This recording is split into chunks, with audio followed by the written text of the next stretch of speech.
भोले बाबा भी महाराष्ट्र में प्रवेश कर गए।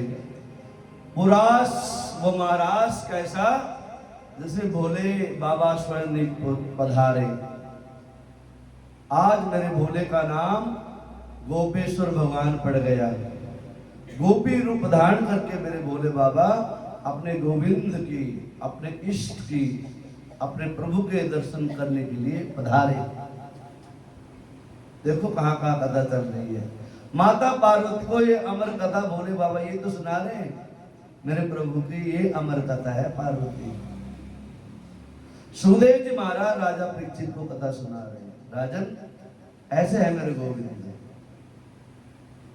और सूत आदि ऋषियों को, 88,000 ऋषियों को सूत जी महाराज इस कथा को सुना रहे हैं।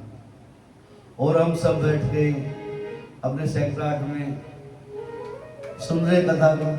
अब बोलो राधे राधे। महाराष्ट्र में प्रवेश किया भोले बाबा ने। जहां भोले बाबा भंडारी पहुंचे वहां किस चीज की कमी। अब जैसे जैसे गोपियां नाचने लगी, भोले बाबा भी आ गए। भोले बाबा ने आनंद लिया, भोले बाबा पधारे यहाँ से। और सारी गोपियां जो है ना, आप सभी गोपियां आज प्रभु के साथ मानो, एक एक गोपी के साथ में मेरे गोविंद अलग अलग रूप से जो है नाच रहे हैं। अब थोड़ा सा अहम और आ गया गोपियों के मन के अंदर। देखा गोविंद मेरे साथ में नाच रहे हैं।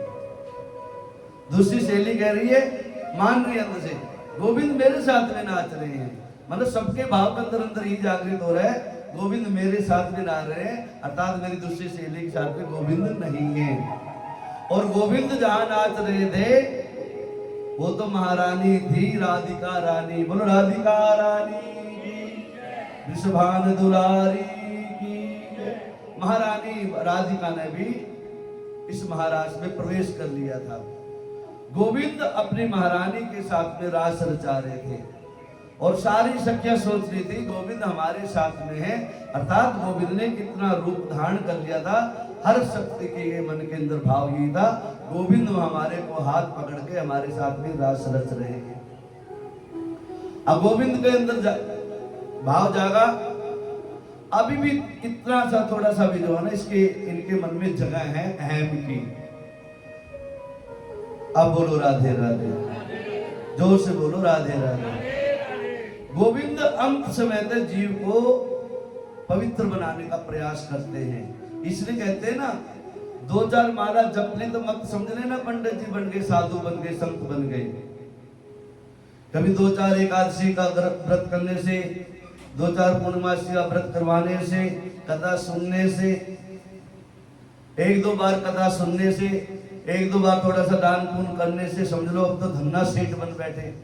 नहीं, वो जगत का सेठ तो वही है, हम तो छोटे छोटे भिखारी हैं। दाता एक राम, भिखारी सारी दुनिया। वो दाता है, वो धन्ना सेठ तो वही है, हम तो उसके छोटे छोटे सेवक हैं।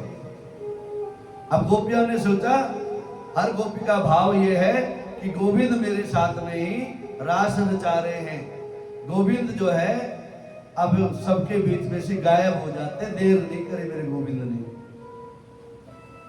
सारी गोपी अपने आप को सुन पाए, अकेला पाए, अलग पाए, सब एक दूसरे का मुखड़ा देखे।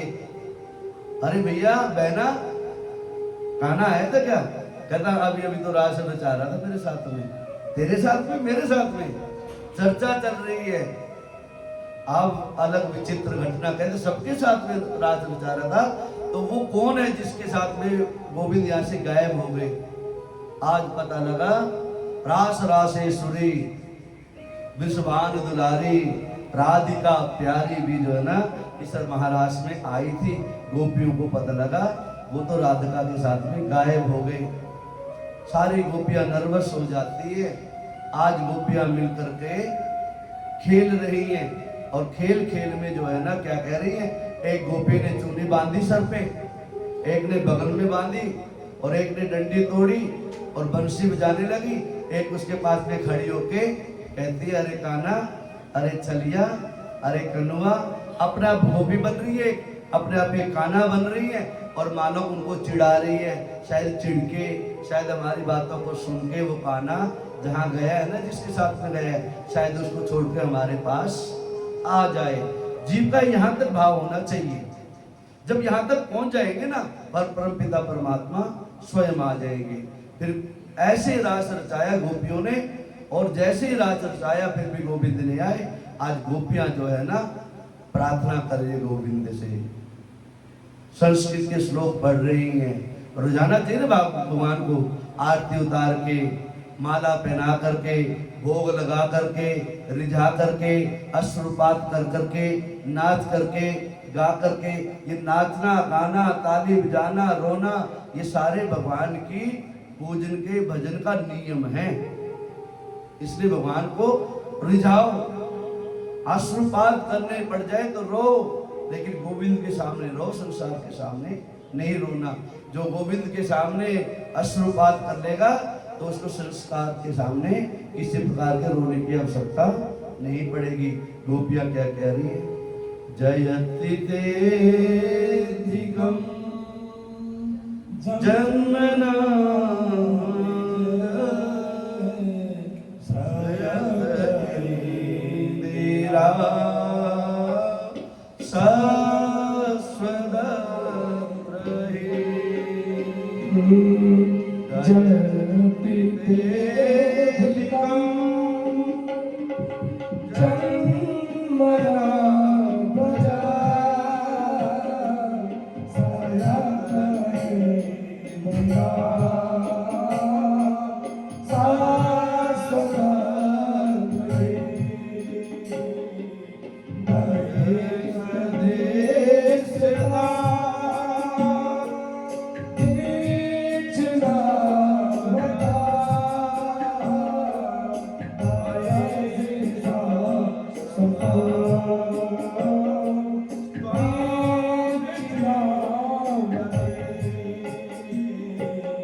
डोंगरे जी महाराज कथा कर रहे थे और गोपी गीत वाले कथा आ गई, और पता नहीं कैसे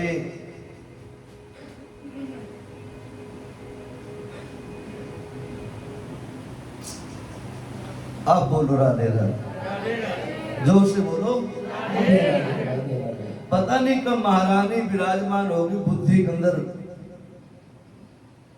और बस उजरी कथा यही छोड़ दी। आंसू ही नहीं रुके डोंगरे जी महाराज के। उस दिन से एक नियम बताया गया, कोई ऐसा मार्मिक प्रसंग आ जाए, उस प्रसंग को जरा थोड़ा सा ऊपर से निकाल के ले जाओ महाराज। समाधि लगी डोंगरे जी महाराज की। उस दिन बस कर इतना ही गा के जयति तेधिकम इतना गाया, महारानी ने बुद्धि में प्रवेश किया। कथा जो है ना बस बैठे रहे, देखते रहे, रोते रहे, बस कथा ही नहीं हुई। 1-2 घंटा ऐसे बैठे रहे, अश्रुपात करते रहे। लगन लगी राधिका जी की, और वो कथा वहीं पर विराम दी। उस दिन अगले दिन कथा करी। इसलिए कहते हैं भागवती कथा बड़ी मार्मिक कथा है। पता नहीं कौन सा भाव कब जागृत हो जाए, सारे इसलिए जो है ना गोपी गीत गाना बड़ा सरल नहीं है, बड़ा भाव से भरा हुआ गोपी गीत है। एक एक अक्षर का अर्थ जो है ना बड़ा गहरा है इसका। जीवन में कभी मर्यादित बनना है, भक्ति महारानी को जागृत करना है, तो गोपी गीत को पढ़ा करो, वेणु गीत को पढ़ा करो, तब कहीं गोविंद हृदय के अंदर प्रवेश करते हैं। 2 ही श्लोक गाए हैं वैसे हमने, पूरा गा ही नहीं सकता, पूरा तो आज तक कोई हुआ नहीं गोविंद को छोड़ करके कोई भी। इससे बस उनका आशीर्वाद प्राप्त हो जाए। अब बोलो राधे राधे, जोर से बोलो। अब गोपियां गा रही हैं, अरे गोविंद, अरे चित्त चोर, अभी तो यहां था, अभी अभी तो यहां था, कहां चला गया। पहले बुलाया, चित्त को चुराया, अभी चला गया। गोपियां ने सर्वस्व लुटा दिया अपना। गोविंद सब कुछ तेरा, अब मेरा कुछ भी नहीं है, हमारा कुछ नहीं है। जो कुछ है ये तन भी तेरा, ये मन भी तेरा, जो कुछ भी है ना लोक लज्जा सब तेरे, तेरे हवाले मेरी गाड़ी, तो जाने तेरा काम जाने। बोलो राधे राधे। अब गोविंद को आना पड़ा, गोविंद की कृपा हुई, हर जीव के अंदर महारास रचाया गोविंद ने, और हर गोपी के ऊपर कृपा करी, हर जीव के ऊपर कृपा करी। हे राजन, हे परीक्षित, कैसा लगा? कहे प्रभु, अब जो आनंद आ रहा है ना, इसी आनंद को पाने के लिए मैं यहाँ पर विराजमान हूँ। मुझे किसी भी प्रकार का अब डर नहीं है, मृत्यु का भी डर मेरे को नहीं है। अब तो बस गोविंद का आप नाम लेते रहो, स्मरण करते रहो, और मैं ऐसे बैठे बैठे आनंद लेता रहूं। अब बोलो राधे राधे, जोर से बोलो। राजा परीक्षित कहते महाराज, सुखदेव जी कथा को आगे बढ़ा रहे हैं, कहीं 7 दिन न निकल जाए। सुखदेव जी महाराज को इस चीज का ध्यान था कि मैं समाधि अवस्था में चला गया। सुखदेव जी महाराज के ऊपर से आ गए थे, राधा जी का नाम नहीं लिया। इसे पूरी भागवत के अंदर जो है ना, सुखदेव जी महाराज ने कहीं राधा जी का नाम स्पष्ट रूप से नहीं लिया। गोपी गीत के अंदर आके सुखदेव जी महाराज भी रुक गए थे, इसे देर नहीं करे, उन्हें तुरंत इसको वापस किया और दूध राजा परीक्षित से दूसरी कथा की ओर ले चले।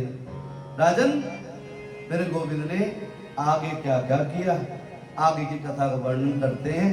कहते इस प्रकार से मेरे गोविंद ने हर जीव को पर कृपा करी, और मेरे गोविंद ने महाराज का आनंद लिया और सबको जीवन का अभय दान दे करके सदा सदा के लिए अभय दे दिया। और गोविंद भगवान की कहते हैं। अब इस प्रकार से राजन, मेरे गोविंद की अनेकों प्रकार की लीलाएं कंस पता लगती रही, कैसे कैसे गोविंद लीला रच रहे हैं।